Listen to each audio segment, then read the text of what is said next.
తాకట్లో ఉన్న బంగారాన్ని విడిపించి ఆ రోజున మార్కెట్ ధర కట్టి మిగిలిన డబ్బును మీకు అందిస్తుంది కొమ్మూరి గోల్డ్. యూట్యూబర్ వైష్ణవి హత్య నిజంగా మాదాపూర్ గ్రామంలో తీవ్ర విషాదం నెలకొంది. వైష్ణవి ఇంటి దగ్గర ప్రస్తుతం ఉన్నాం.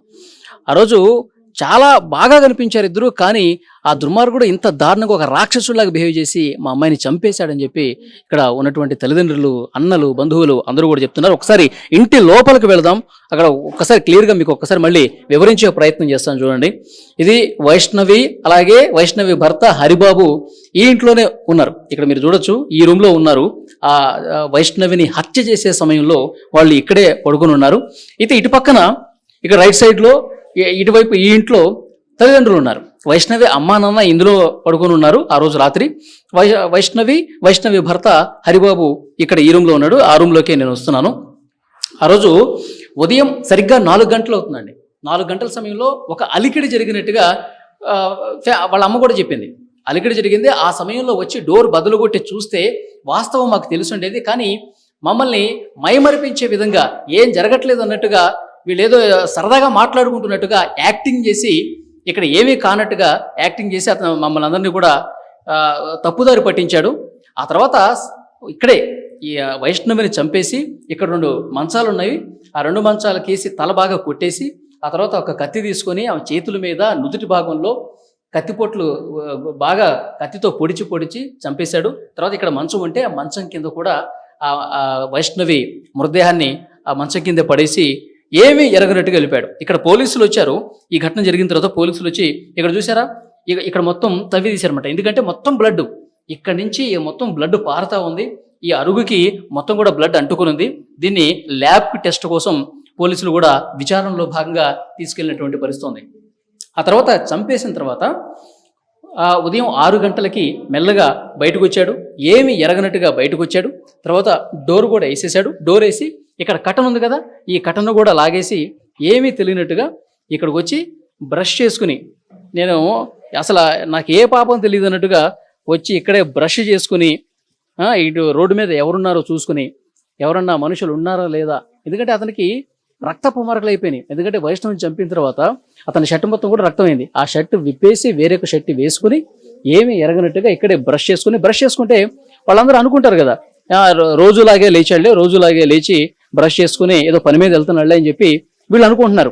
కానీ ఇంత దుర్మార్గంగా రాక్షసుల్లాగా కన్న కూతుర్ని ఇక్కడ మా బిడ్డను చంపేసి వెళ్ళిపోయాడని చెప్పి అసలు మేము అనుకోలేదు అని చెప్పి వీళ్ళ తల్లి చెప్తుంది, వైష్ణవ తల్లి చెప్తుంది.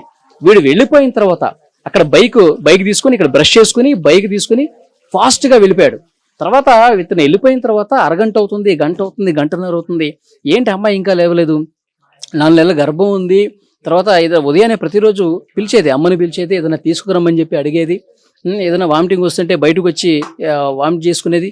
కానీ అసలు ఏమాత్రం అలికిడలేదు ఏంటని చెప్పి డోర్ తీసి చూశారు. డోర్ తీసి చూస్తే రక్తపు మడుగులో పడిపోయింది. ఒక్కసారిగా షాక్ అయిపోయారు. కత్తిపోట్లు ఉన్నాయి. అక్కడ మంచానికి కూడా రక్తం అంటుకున్నటువంటి పరిస్థితి ఉంది. ఒకసారి ఇక్కడ దృశ్యాలు చూడండి.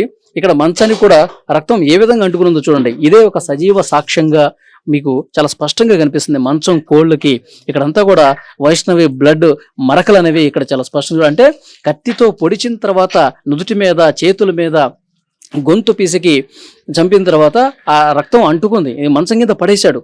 మొత్తం బ్లడ్ కూడా కారి మంచానికి ఏ విధంగా అంటుకుందో ఇక్కడ చాలా క్లియర్గా ఈ దృశ్యం కూడా మనకు కనిపిస్తోంది. నిజంగా తల్లిదండ్రులు చాలా బాధతో మాట్లాడుతున్నారు, ఆవేదనతో మాట్లాడుతున్నారు.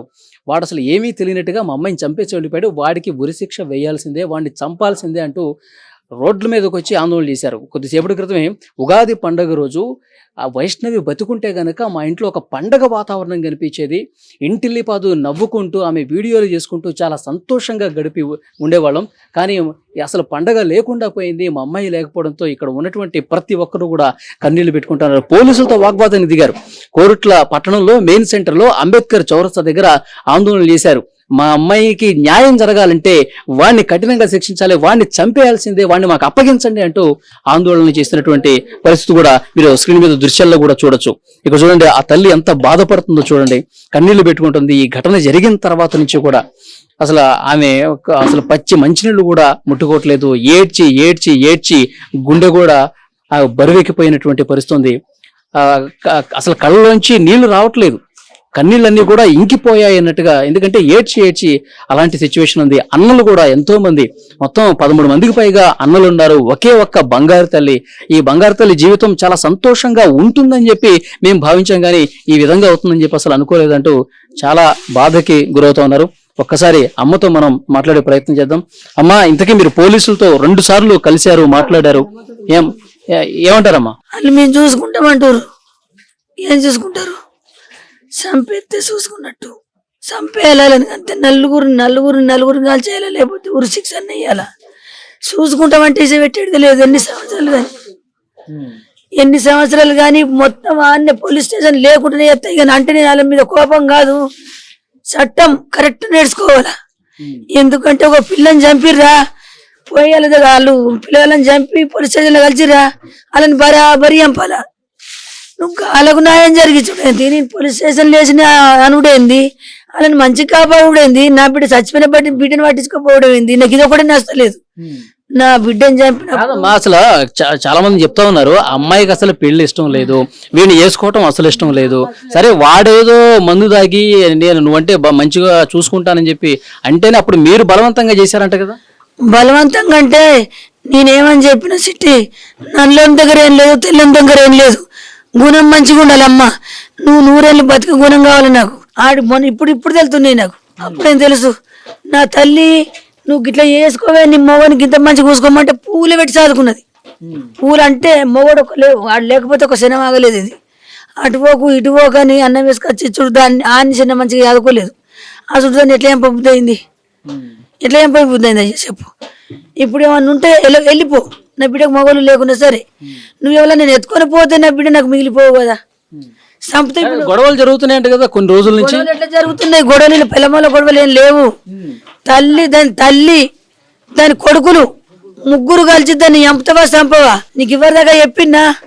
మొత్తం అంటే సర్కారు దవాఖానలో మొత్తం వెళ్తుంది, గవర్నమెంట్ దవాఖాన. అది నీ బిడ్డను చంపుతాను రెడీ మీద ఉన్నారు, మేము చెప్పొద్దని సపోర్ట్ అంటున్నాం. దానికి పిల్లని ఎట్లా ఇచ్చారని మమ్మల్ని తిట్టిన వాళ్ళు లేరు. ఇప్పుడు ఫోన్ లో ఒక ఆడియో బయటకు వచ్చింది, ఏదో ఉంగరం గురించి కొట్లాడుతున్నారు.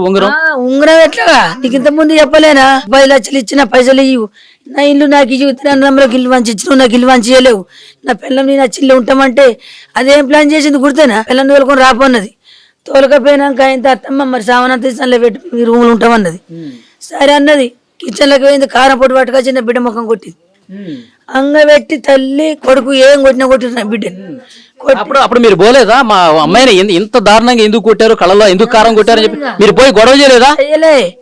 ఎందుకు చూడు చెప్తా సార్ నేను. అయితే వాళ్ళిద్దరు వేరు, నాకు తెలియదు కదా మ్యాటరు. ఇంటికి వచ్చారు. ఇంటికి వచ్చినాక మా పెద్ద అక్కని పట్టుకున్నది. అమ్మ నా కళ్ళలో కారం పెట్టి కొట్టిందమ్మా, పెద్ద మమ్మీ కళ్ళలో కారం పెట్టి కొట్టిందంటే నేను చూసామన్న బిడ్డ చేసుకున్న కంచెలు చంపుతున్నారు వాళ్ళు. నేను చంపనియ్యా, నేను ఆడుకోని వయసు అది పెట్టిగా నా బిడ్డ కళ్ళలో కారం పోసి కొట్టిందంట మీ అమ్మ. నేను ఈ 100 మందిని పట్టుకొని పోతా, పంచది పెడతా అంటే నా తల్లి మీద పంచది పెట్టకు, నీ కాలు మొక్కుతా, నేను మళ్ళీ సరి కొట్ల కోను. నేను ఈయన బత్తా నచ్చిన ఈయన బత్తా నీ బిడ్డను పట్టుకొని. తెలుసో తెలకపోయినా మా అమ్మ ఇత్తది కావచ్చు అని అడుగుతాను పోయినా, ఇట్లా కొడుతుందని నాకు తెలియదు. 10 మందిలో బదనం చేయకు, నాకు 50,000 లక్ష రూపాయలు అడగట్టాలంటే నా దగ్గర లేవత్తమ్మ. మనకు లేని పరిస్థితులు, నేను లేని పరిస్థితులు ఉన్నా సార్. ఇదొకటి నా దగ్గర రూపాయి లేని పరిస్థితులు ఉన్నా, మొత్తం బాగుంది. 20 లక్షలు తీసుకురా, 20 లక్షలు తీసుకొస్తేనే నువ్వు ఇంటికి రా అన్నదంట వాళ్ళు. 20 లక్షలు తీసుకొని రా, నా ఇంట్లో నువ్వు ఉండాలంటే 4 ఎకరాల పొలం ఉండాలా, నీకు 1 కోటి రూపాయల ఆస్తి ఉండాలా. నిజామాబాద్లో నీ పిల్లని మాట్లాడిన 4 ఎకరాల పొలం ఇస్తున్నది, 20 లక్షలు ఇస్తున్నది. ఆ పైసలు ఇస్తే మీ చచ్చిపోయేదాకా బతాం. రీకన్ లేదు సారు, రోజు తిట్టుడే, రోజు 12 ఒకటేగా 100 సార్లు 8 నెలల కంచెలు మాకు తిట్టని రోజు లేదు. అట్లా ఎవసే నేను దోలేం పని పట్టిన చంపుతారు. వాళ్ళ అన్నదమ్ములు ఏం చేసారు, నాకు ఫోన్ చేసిర్రు నీ బిడ్డను చంపేస్తామని. ఫోన్ చేస్తే నేను నమ్మ పోకన్నా, వాళ్ళు నా బిడ్డను కొట్టిపించినవా తోలకపోయి, నీ తల్లితో కొట్టిపించినవా అంటే అత్తమ్మ ఇప్పటి నుంచి పోనని కాలు మొక్కిండు. ఇప్పటి నుంచి పోను, వాళ్ళు చంపేస్తున్నారు పక్కనే. వాళ్ళు చంప ఇప్పుడు ఇంకొంచెం ఉంటే నా పెళ్ళని నన్ను చంపురు, నిన్ను నటిస్తుండు, కొంచెం అయితే చంపురు, నేను మళ్ళీసారి పోను. నాన్నలు కూడా అన్నారు చంపుతాని, ఇక నేను మళ్ళీ పోను అన్నాడు. ఫిక్స్ అయిండు. 3 రోజులకు తల్లిగారి ఇంటికి అయ్యిండు. పోయి ఆడ కూర్చొని అమ్మ ఏం చేయాలా, అన్నలు ఏం చేయాలా అంటే, అరే నిజామాబాద్ పిల్లని మేము మాట్లాడినాం, నిజామాబాద్ పిల్లని మాట్లాడినావు, నీకు 1 కోటి రూపాయలు ఆస్తి వస్తుంది, నువ్వు కట్టెన్ చేసినా చేయకుండా కొన్ని చచ్చేదాకా బతావు, దాన్ని చంపేసిరా, నాకు ఎమ్మెల్యే తెలుసు.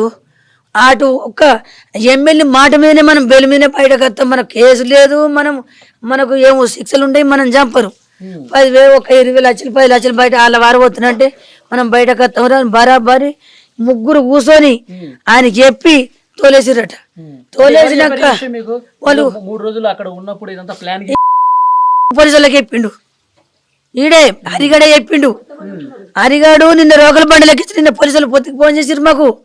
ఫోన్ చేసి కొట్టంగా ఉన్న మాట, నా అన్నదమ్ములు కావాలంటే నీకు ధైర్యం కాకపోతే ఇంటికి వస్తాం, రాత్రి అలా నీ అత్తమ్మ వండిదాకా చూడు, ఆడికి వచ్చి చంపుతాం మేము అంటే. ఈడు ఒక్కడు మీద వేసుకుంటుండే కానీ వాళ్ళు అచ్చుడు ముగ్గురు వచ్చిరు మా ఇంటికి. ముగ్గురు వచ్చిర్రు. అప్పుడు అమ్మాయిని చంపేటప్పుడు ముగ్గురు వచ్చారు. ముగ్గురు వచ్చిర్రు. ఇగో సౌండ్ వినబడ్డది, వీళ్ళు చూసిరు ఇంటి ముంగటోళ్ళు. ఆయన పదే చెప్తుండు, నీ ఇంటికి మంది వచ్చిర్రు అంటే కుక్కలు వచ్చినాయి, మమ్మల్ని దొంగలు బింగలు వచ్చి ఓడుకొడుతున్నారు. నా బిడ్డ ఈ రోగుల లొల్లి. మీరు పక్కనే ఉన్నారు కదా, మా పక్క రూమ్ లోనే పడుకుని ఉన్నారు కదా మీరు. పక్కనే వన్నాం, తలుపు కూడా పెట్టుకోలే పక్కనే వన్నాం. పక్కన బగ్గరోలే ఆరోగ్యం మంచిగా ఉంటుంది. నా మోని కళ్ళు కనిపించాయి. గుడ్డి మహారాజు మొత్తం కళ్ళు పోయినాయి. ఆయన చచ్చినోడు తెలియదు, బతికినోడు తెలియదు. ఇక నాకు బీపీ డౌన్, తిరుక్కుంటా కింద పడిపోతున్నా. గోళీలు తెచ్చుకొని బాగా పడిపోయినా. మా ఆయన దీనికి బాగా చెమటలు పోతున్నాయి. కూలర్ తెచ్చిన పక్కన పెట్టిండు. కూలర్ మోత ఉండదా, సౌండ్ వచ్చింది. పండుకున్నా. వచ్చిర్రు పడ్డరిగా. మరి తల్లి వచ్చిందో లేదో తెల్లగాని మనిషి గంటకొక తిరిగి చెప్తుండు. మా అమ్మ వచ్చింది అంటుండు, మా ఇద్దరు అన్నదమ్ములు వచ్చింది అంటుండు. మళ్ళీ నేను ఒక్కడిని చంపిన అంటుండు. ఒక్కడి చంపిన విషయం కాదు, వాళ్ళ అమ్మ ఇద్దరు అన్నదమ్ములు వచ్చి. కాదు, ఈ గల్లీలో సీసీ కెమెరాలు ఏం లేవా? ఎవరు వచ్చారు, ఎంతమంది వచ్చారు తెలుస్తుంది కదా. సీసీ కెమెరాలు ఏడపడ్డాయి. సీసీ కెమెరాలు లేవు మా ఊళ్ళే, లేవు. గాడున్నాయి, కచ్చరికాడు ఉన్నాయి. ఈ ఏరియా అంతా ఏ ఇంటికి సీసీ కెమెరాలు లేవు. వాళ్ళు నిజంగా 3-4 వస్తే ఎక్కడో చోట సీసీ కెమెరాలో కనబడతారు. మీ చెగబి ఎత్తున్నాం కానీ కట్టున్నాయి సీసీ కెమెరాలు. ఈ మూలకు దిక్కులేదు. చూస్తారు పోలీసులు, మొత్తం చూస్తారండి. చూడాలి వాళ్ళు ఎన్నికూరి ఎత్తన్నారు. వాళ్ళే కుటుంబం వచ్చి బరాబరి నా సిట్టమ్మని చంపి పేరు 3 రోజులకు చంపుతున్నారు. బరాబరి చంపిరు. నాకు న్యాయం జరిగేటట్టు చేయరు సార్, మీరు దండం పెడతా. ఇలా నా బిడ్డని చంపిర్రు, రేపు ఇంకా బిడ్డను కూడా చంపచ్చు. చంపి పోలీసు వాళ్ళకి కలుతారు. వాళ్ళ నెలలో 2 ఏళ్ళ ఉంటారు. ఒక 10 లక్షల వారితే బయటకు వస్తారు. దానికి న్యాయం ఎట్లా? మళ్ళీ వేరే వాళ్ళని చంపుకుంటూ పోతారు. మళ్ళీ 4 రోజులు ఉంటారు, ₹1,00,000 వారితారు, మళ్ళీ బయటకు వస్తారు. ఇట్లా బుద్ధి చెప్పకపోతే అందరికి ఎట్లా తెలియాలా? ఈ న్యాయం ఏదైనా నడుతుందా? ఒక అమ్మాయిని చంపిందంటే ఆన్ని నడి రోడ్డు మీద, లేకపోతే వెంటనే ఉరి శిక్ష అయ్యాలా. మీ కోపానికి, మీ ఆవేదనకి, మీ బాధకి అర్థం ఉంది. సో అది తల్లి ఆవేదన చూడండి ఎంత బాధపడుతుందో. ఈ ఘటన జరిగిన తర్వాత కూడా ఏడుస్తూనే ఉంది. మా అమ్మాయికి న్యాయం జరగాలి. ఒక ప్లాన్ ప్రకారం వాడు హరిబాబు, వాళ్ళ తల్లి, అన్నలు అందరూ కూడా కలిసి ఇంటికి వచ్చి చాలా దారుణంగా మా అమ్మాయిని చంపేశారని చెప్పి బాధపడతా ఉంది ఆ తల్లి. పోలీసులు ఎట్టి పరిస్థితుల్లో న్యాయం చేయాలి, న్యాయం చేయకపోతే మళ్ళీ మేము రోడ్డు ఎక్కుతామని చెప్పి చాలా ఆవేదనతో వాళ్ళు మాట్లాడుతున్న పరిస్థితి. ఇది వైష్ణవి ఇంటి దగ్గర ఉన్నటువంటి situation. And for more videos, Please subscribe to iDream. Please subscribe to iDream. Please subscribe iDream. And please subscribe to iDream. For more videos, subscribe to iDream. please like, share and subscribe to the channel. Congratulations, iDream. Subscribe to iDream. Subscribe to iDream. So subscribe to iDream Media. iDream team andarki huge congratulations. Please subscribe iDream Media. Please subscribe to iDream. Subscribe iDream. Please subscribe to iDream. iDream అంటే నా కళల ఛానల్ను subscribe చేసుకున్న నోరు తిరుగుతలేదు, మీరైతే గంట గుర్తు కొట్టండి. For more such videos, please subscribe to iDream. Subscribe to iDream. Please subscribe to iDream. Please subscribe iDream Media. Please do subscribe to iDream. Please subscribe to iDream Media. For best entertainment and information, please subscribe iDream. And don't forget to subscribe to iDream.